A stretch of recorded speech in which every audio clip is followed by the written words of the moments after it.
Good morning, Wolfman fans. You'll notice right off the bat, I'm doing something that I usually never do. It's not something I do at all, and that's smoke in the house. And the reason I'm doing it is because, well, first off, it's stupid hot outside, and muggy. And two, the topic that I want to discuss today is of such a nature that it gets me very heated and very pissed off for a number of reasons. By this point, it should be very well established, and you guys very well know how I feel about history. I have a passion for history. I absolutely love it. And it means the history in and of itself is it's our path of how we got to where we are today. It tells these amazing stories of people in the past who sacrificed who sacrificed everything to give us what we have today. It cannot be overstated and must not be understated how important it is, okay? Especially to get it right. Nothing infuriates me more, and I'm obviously speaking a bit in hyperbole here because there are things that definitely anger me more. But in the spectrum of what we're talking about, this is possibly one of the most infuriating things ever, is misrepresentation of history, whether intentional or unintentional. And what is happening, I see increasingly today, is intentional misrepresentation of history. I'll give you a good example of this, and some of you guys may have seen this. It's a post that floats around on Facebook. For those of you who are on Parler, you've probably seen it. It's about George Soros, and it talks about how during World War II he was a part of the SS and helped round up Jews, and then in there it has a picture of George Soros today, and then further down it has a picture of him as an SS soldier. Where the misrepresentation comes in is the fact that George Soros was a child during World War II. Now, yes, while he was being sheltered by a Catholic man, when his family was rounded up and taken to concentration camps, he was taken in and sheltered by a Catholic man. So the kid wouldn't be targeted because he was Jewish. That was kept very under wraps. But that man, using also George Soros to help him, alerted Nazis to Jews within the community. He sold out his neighbors and all these other people. So, and to this day, he hasn't expressed any remorse for what he did. He feels like it was the right thing to do.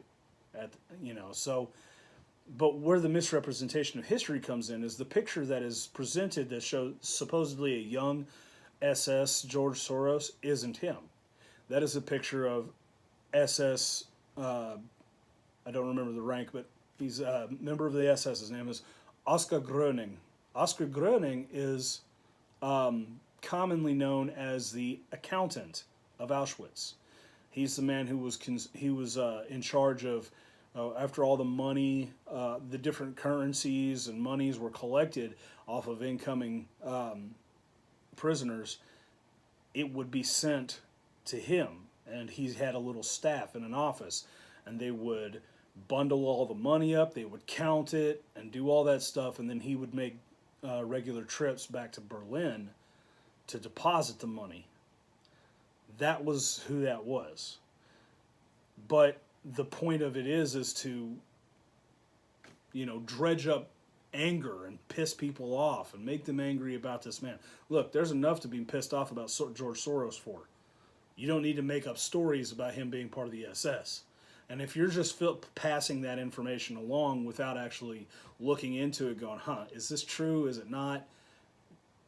It doesn't absolve you. not knowing is not an excuse. You see what I'm saying? But it's about that very kind of topic of the misrepresentation of history on which I want to speak today about a very particular subject. Some of you who saw my parlor post as of late last night, you will know what I'm about to talk about. And with that in mind, this is probably going to be a little bit of a longer than average video. So stick with me, bear with me, and let's get right into it. So what I want to talk today about is the 1619 Project. Now, for those of you who don't know what the 1619 Project is, the 1619 Project is, it's, I guess, a project, but it was basically started by the New York Times, all right? And we all know at this point that the New York Times, as far as being a credible news source, it's not. We cannot, it's considered now widely as a leftist rag. So we generally don't pay attention to it. But here's the problem. A lot of people still do. And the 1619 Project, it's being pushed, and it's being pushed through articles, through short stories, fictional short stories usually, that, you know, by whatever up and coming writers, poems, and there's even photographic stuff that they put in there, pictures, whether actual photography or artwork, just, you know, illustrations. But this is all being used to put together to create. It's basically creating an alternate history of of slavery in the United States. And what I say, well, I say alternate history, they will tell you that this is the history.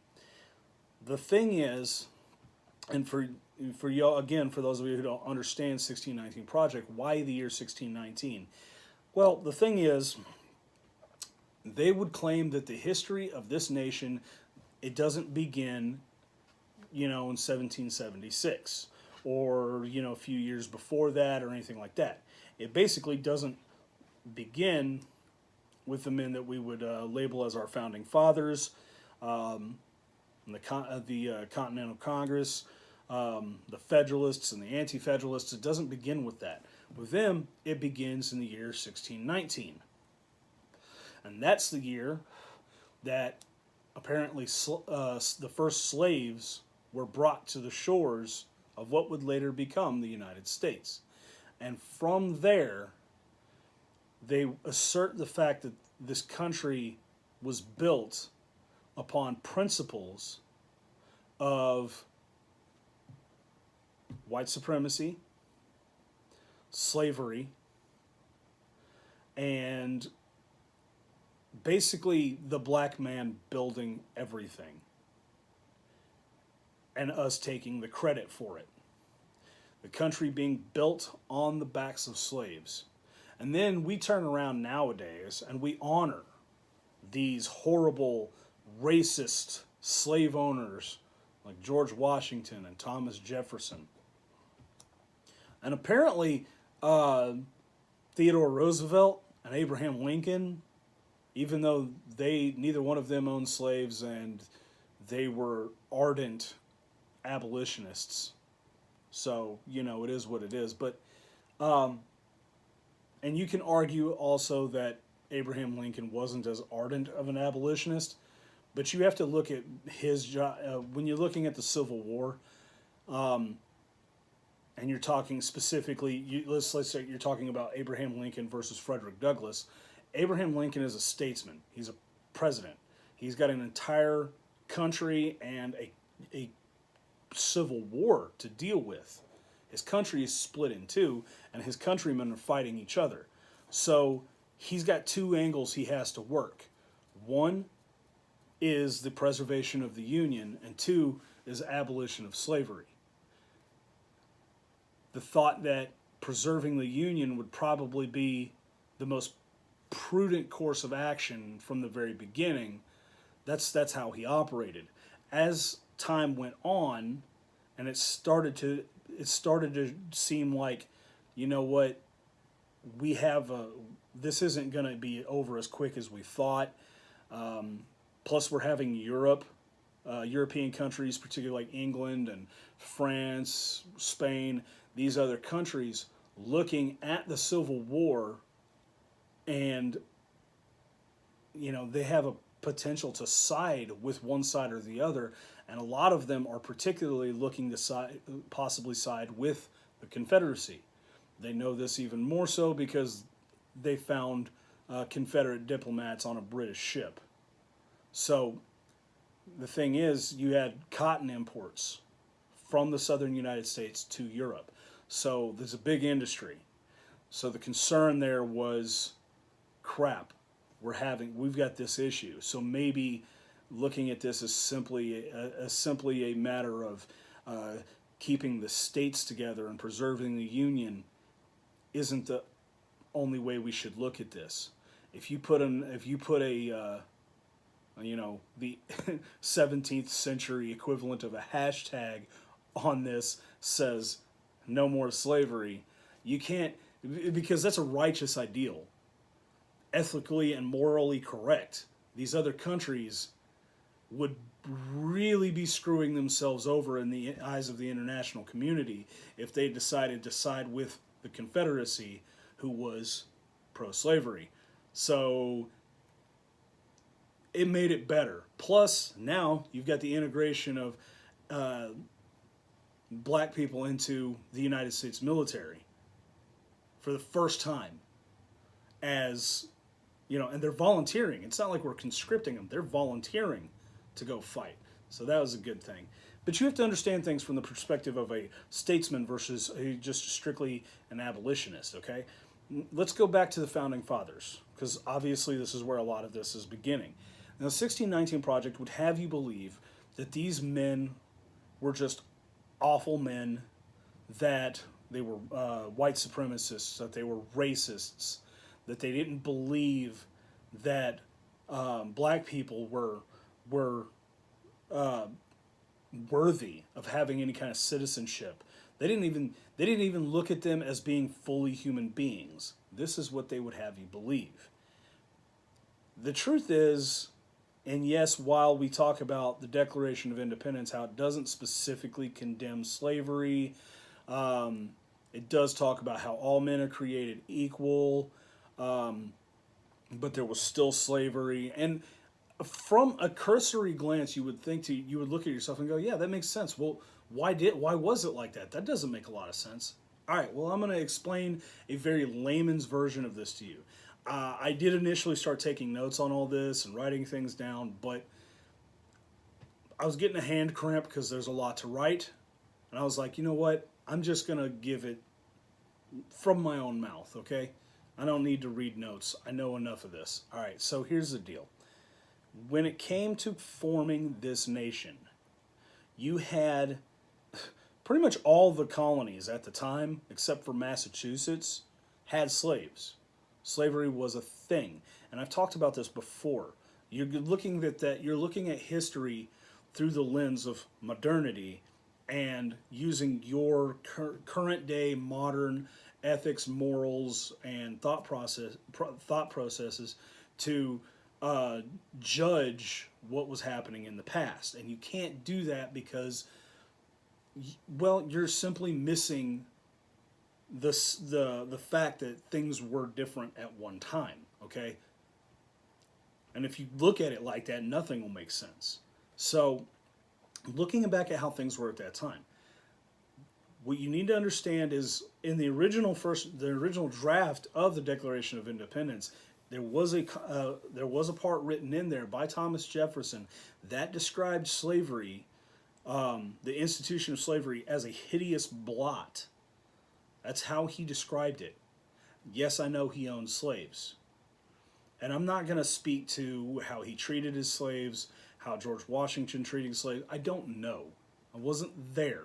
And I'm sure there's historical records, but here's the fact: I don't know. None of them thought it was good. In fact, and this may seem a little bit naive, but most of them They didn't like it, and they thought that, you know what, it'll fade away. It will fade away. There's no way that it can last. The institution of slavery will last. In my eyes, that's a bit of a naive thought, but here's the real thing. You're putting together a country. You're putting together a new nation built on what was at the time considered like amazingly radical ideas. No other nation in the world had done what we were trying to do at that time. So, yes, while we initially wrote it into the Constitution, we understood that there was a lot of people, particularly in the southern colonies, that were very pro-slavery. We stood to gain more by writing a document that was kind of intentionally vague on that topic, given the ideals of the time, given the fact that slavery was a thing. The document kind of seems a little bit self-contradictory, a little bit vague. But here's the interesting thing. This was brilliant, too. It doesn't mention, our founding documents don't mention slaves as slaves. Whenever they talk about slaves, they talk about them as people.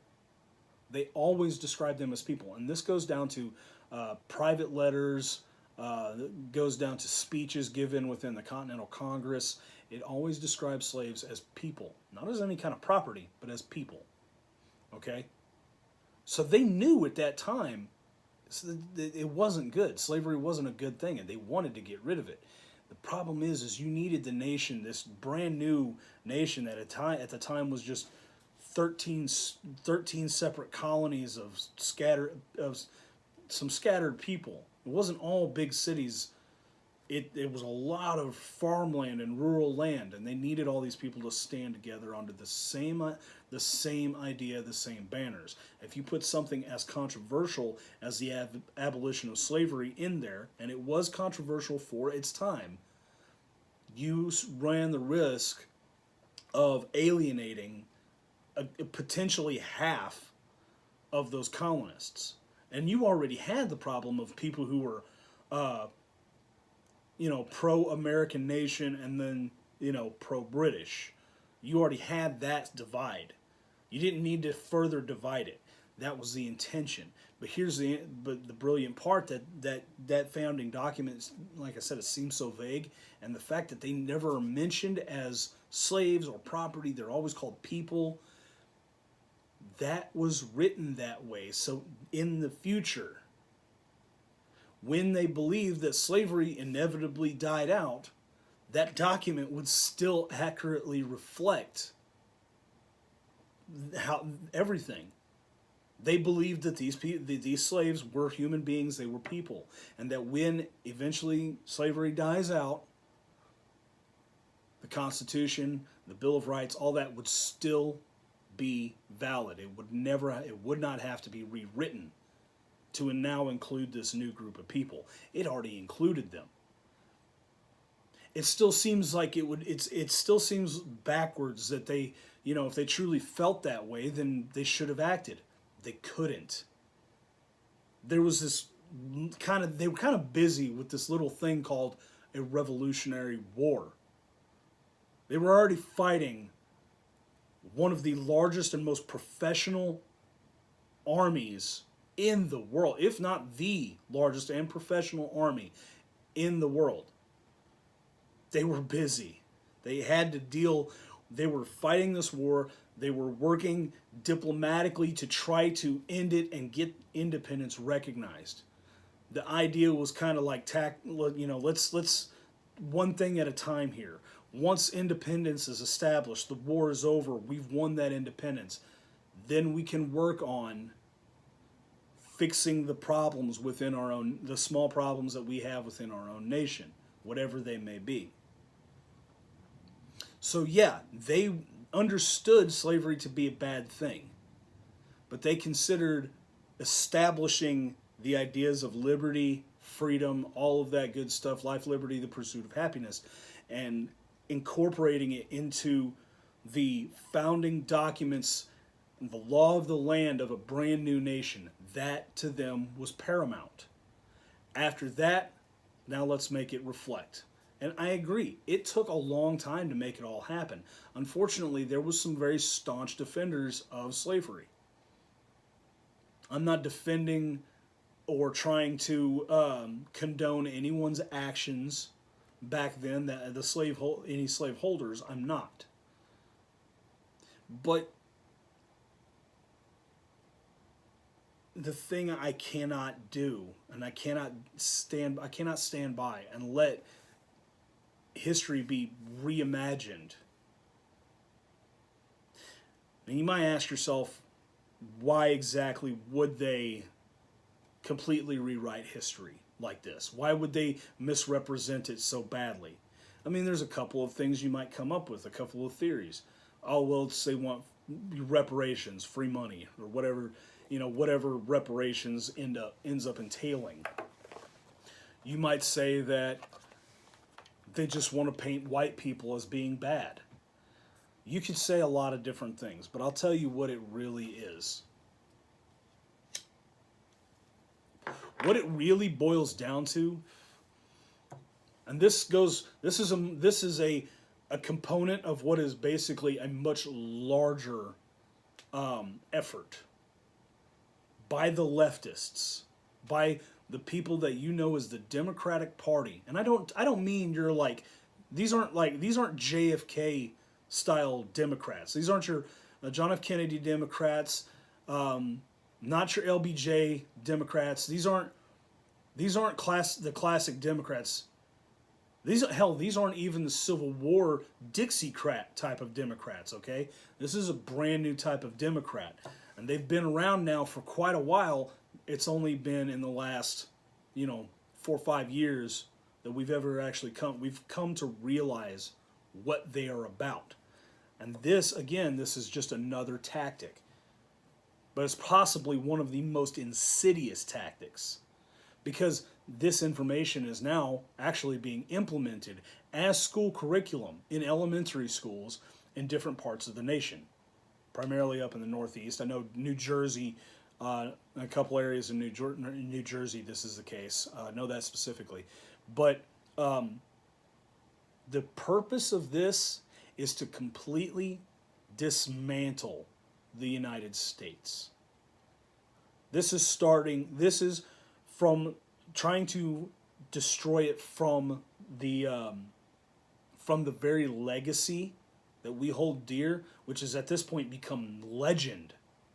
This is the legend of the creation and the birth of this nation. They're trying to destroy that foundation, and tear the United States apart from the bottom up. Almost kind of like demolishing a building.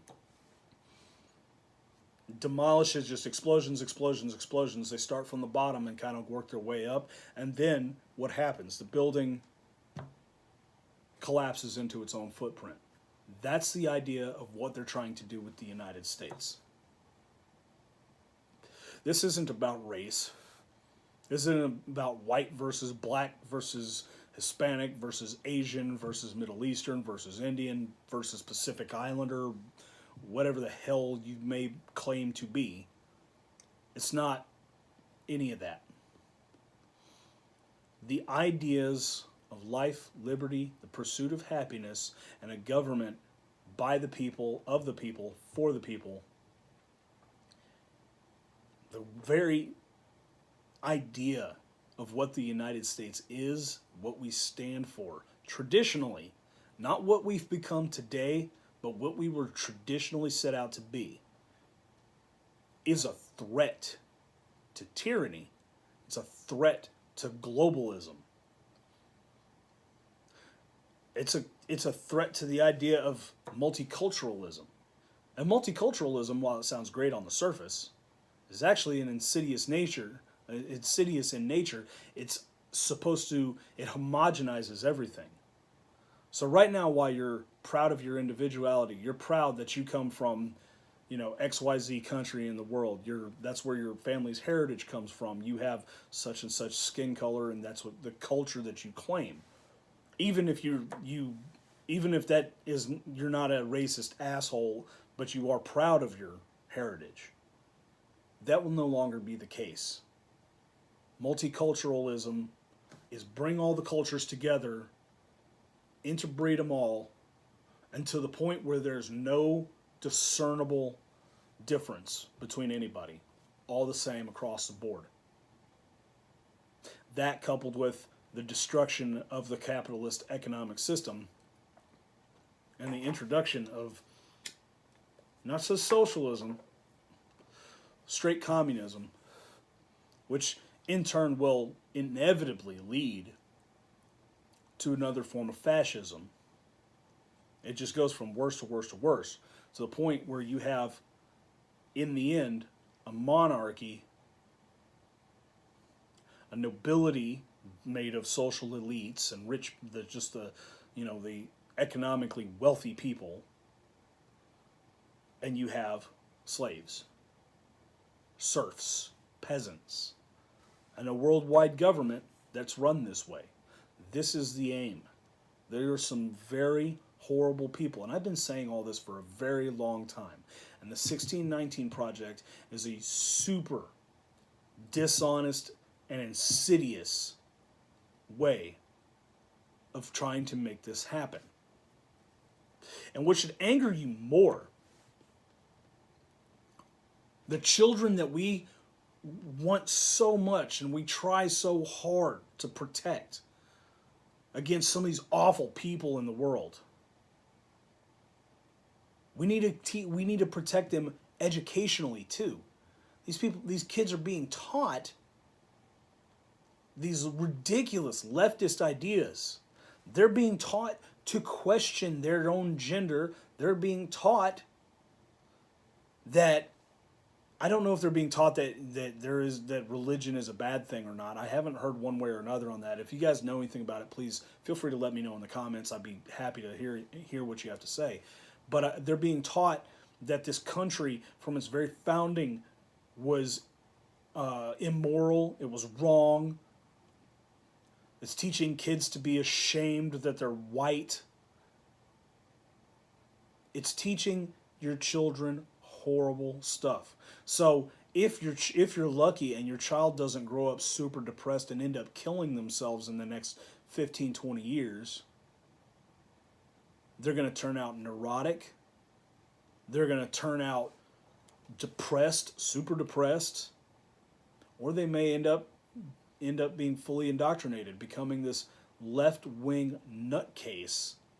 And they're the next ones going to be running around trying to set up an autonomous zone in one of these major cities, Portland, Chicago, Baltimore, one of these big left-wing cities. They're the ones going to be throwing Molotov cocktails at police cars and setting police stations and federal courts. They're going to be setting them on fire.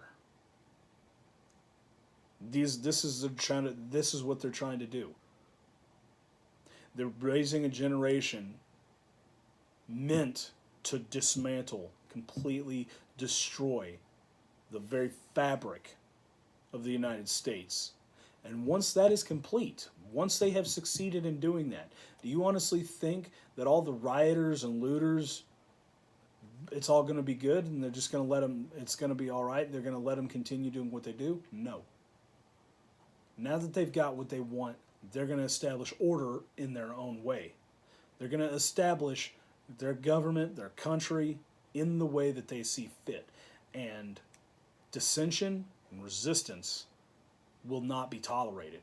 People like me, people like a lot of my friends and a lot of you guys watching, we will be the ones hunted and rounded up. And if we're taken out back and shot, those guys will be the luckiest ones. The other ones will be interned, they will be imprisoned, they'll be tortured, starved. It'll be a new Holocaust.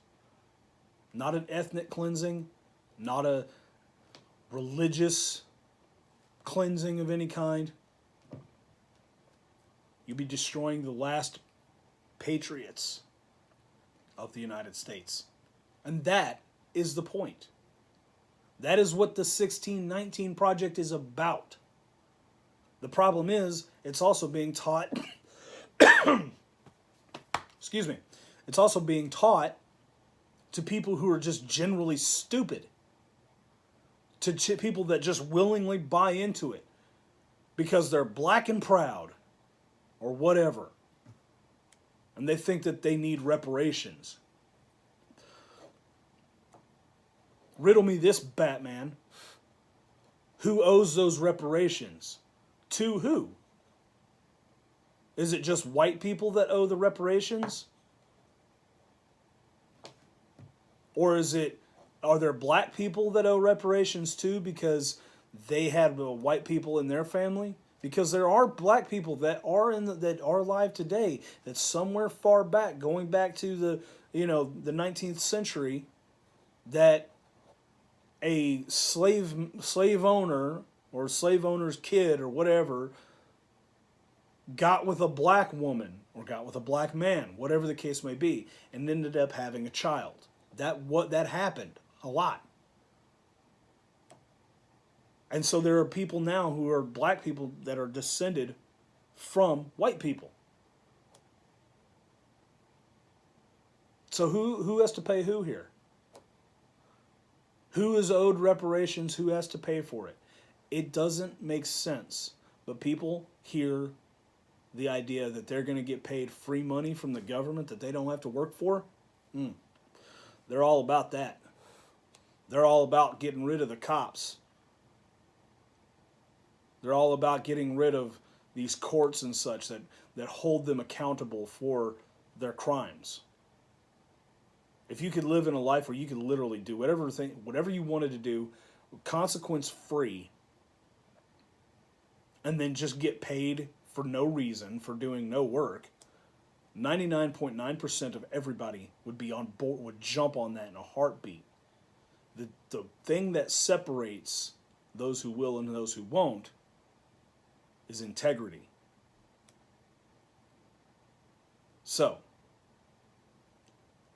let me close this out. This has been a rather long video, one of my longest in a long time. The 1619 projects, which I very highly encourage you to go look into, and I will link a website so you can read all about it. The 1619 project is a highly dangerous and insidious